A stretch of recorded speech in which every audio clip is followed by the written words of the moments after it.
Hey guys, so one of the topics that will be on the AP exam but is not gone over in our class is industrialization in America, specifically the United States of America. So the United States was an agrarian society in 1800, mostly farmers, and small cities, definitely no large cities, no cities with populations of over 100,000. But in 1860, the population had gone from 5 to 30 million, and 30 million people is larger than even Britain at the time. So they also had big cities by 1860, and only 50% of the population were still farmers. You can see like a major industrial boom here. But why? So industry started with borrowing from Britain. You notice this is a pattern. You can see it in Europe as well with France, Germany, the Dutch, I think Ireland, etc. You sort of see these ideas where they borrow machinery and capital from Britain, right? And it's very similar. Sometimes ideas were taken too, and that leads to what we're talking to next. The British immigrant who came to America, his name was Samuel Slater, and he started the first textile factory in the United States. Soon after that, Americans began to surpass Britain in tech innovation, right? So America, of course, because America began innovating guns and muskets. Muskets were the primary type of gun at the time. They weren't as efficient as modern guns, obviously, but they worked. And so here's how they fixed it.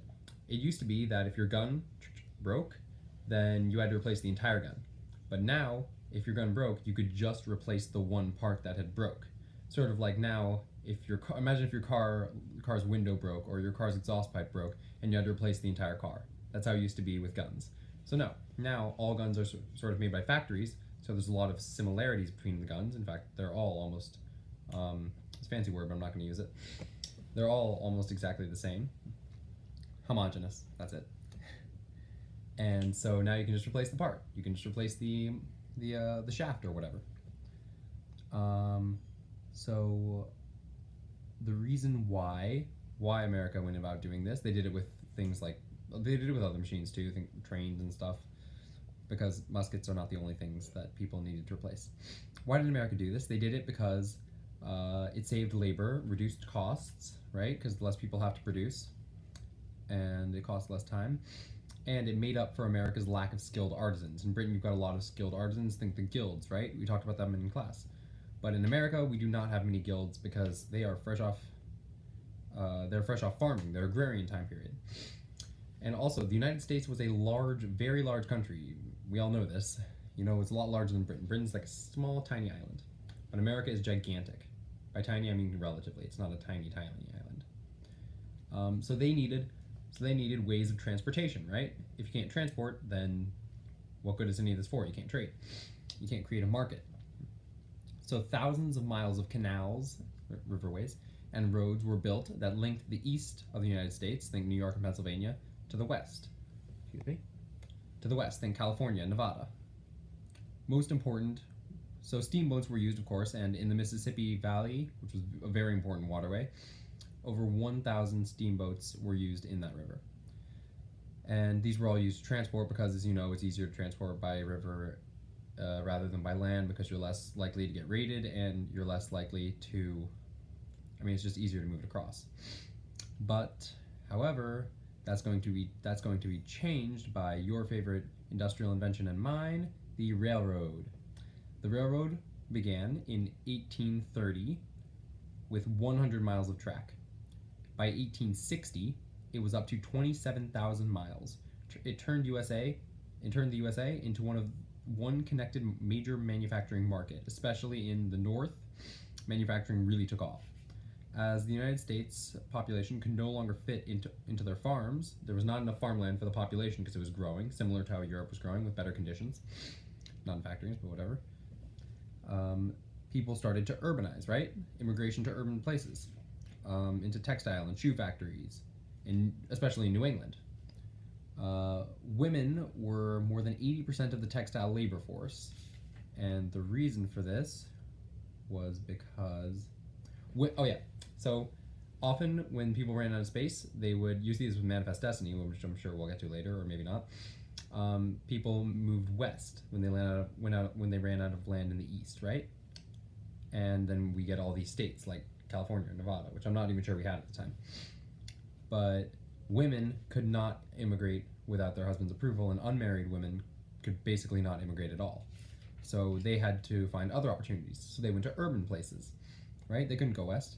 So because of this and because of the availability of women, they made up 80%, more than 80% of the textile labor force. That is really insane if you think about it. I'm sure that's going to change with regulation and government getting more involved, but it hasn't changed yet, so we'll see.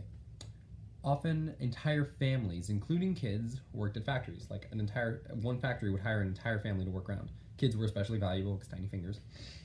And rural births declined, and that is very bad for factories because now we're running out of people to hire, right? Because you've got urbanization. So immigrants of Europe, especially Ireland, think potato famine, people had to get out of there. They had to really run. And so in order to find a new place, the Irish, but also people throughout Europe, because, the famines, began to immigrate to the United States. Land of opportunity, right? Roads paved with gold.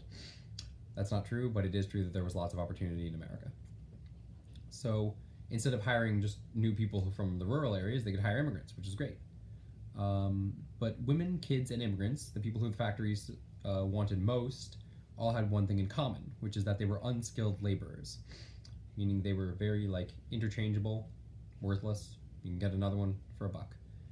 This made the American economy based on capital and property rather than labor. Because really, the labor wasn't as important as the machine, because you can get anyone to work the machine, but the machine itself is very important. Think like a railroad or a textile weaving thing. So it's better to invest in the machines with a ready supply of workers.